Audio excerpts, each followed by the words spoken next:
मान लिया मुझे 50,000 1,00,000 रुपए की जरूरत है। आपसे बात करके मुझे पता चला आपका मन तो है लेकिन पैसा देने की स्थिति नहीं है। दूसरे से मांगने गया, पता लगा उसके देने की स्थिति तो है पर देने का मन नहीं है। पैसा दोनों ही केस में नहीं मिला। पर यदि मुझे ये स्वीकार होता है कि इसका पैसा देने का मन तो है, इसकी स्थिति नहीं है, तो मैं दुखी होता हूँ क्या? बोलो। और यदि मुझे स्वीकार होता है कि इसकी देने की स्थिति तो है पर पैसा देने का मन नहीं है, तब दुख लगता है। बोलो। इसका मतलब है, इसका गहरा मतलब ये है कि मैं वस्तु के मिलने से नहीं, भाव के न मिलने से दुखी होता हूँ। इसलिए मैं काम करने से नहीं थकता, भाव ना होने से थकता हूँ। बिना भाव के जब काम करते हैं, जिससे आप प्यार करते हैं, बच्चे के लिए आप रात भर जग भी सकते हैं, बीमार रहते हुए भी उसके लिए कुछ ना कुछ कर सकते हैं। जिस गेस्ट के लिए चाय बनाने का मन नहीं हो, उसकी सूचना मिलने पर पति की खैर नहीं। तो इसका मतलब ये हुआ, हम वस्तु की कमी से पीड़ित नहीं होते, भाव की कमी से पीड़ित होते हैं।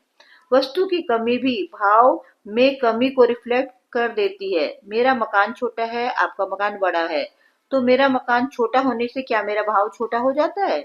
मेरा मकान छोटा होने से यदि मेरा भाव छोटा होता है तो मैं दुखी हो जाता हूँ। मेरा मकान छोटा होने से मेरा भाव छोटा नहीं होता है तो मैं दुखी नहीं होता हूँ। ये भाव की दुनिया है यारो। इसमें जीवन को कोई फर्क नहीं पड़ता है।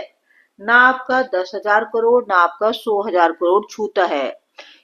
जीवन को कोई फर्क नहीं पड़ता तुम्हारा करोड़ किस काम का है। खुद की जिंदगी में तो वो तृप्ति, सेटिस्फेक्शन नहीं देता है।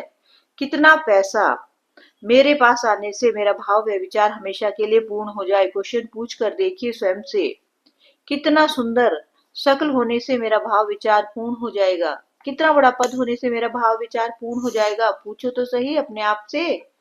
तो इससे क्लियरिटी बनी, जिंदा रहने का कोई भी सामान जीने को छूता नहीं है। धरती की सारी संपत्ति, सारा पद एक आदमी की जिंदगी में सुख को छू नहीं सकता। ये नियम है। छू नहीं सकता, मिलना तो बहुत दूर की बात है। तो सामान की औकात कुल इतनी है, उसकी हैसियत कुल इतनी है कि वो मेरे और मेरे अपने जनों के लिए जिंदा रहने के काम आता है, जीने के काम नहीं आता है। इस चर्चा से क्या निकला? अभी तक हम बहुत लोगों को घायल किए हैं, बहुत लोगों के दुख हम ढो रहे हैं। तो एक बार सोच के देखो। क्वेश्चन, जिससे आप दुखी हैं, उसने आपको दुखी करने के लिए ऐसा किया था या उसने अपने सुखी होने के लिए कुछ किया और मैं उस घटना में दुखी हुआ? जैसे ही ये निष्कर्ष निकलता है कि उसने मुझे दुखी करने के लिए कुछ नहीं किया, तो आपका उस व्यक्ति के प्रति भाव कैसा होगा? बोलो। तो कितने लोगों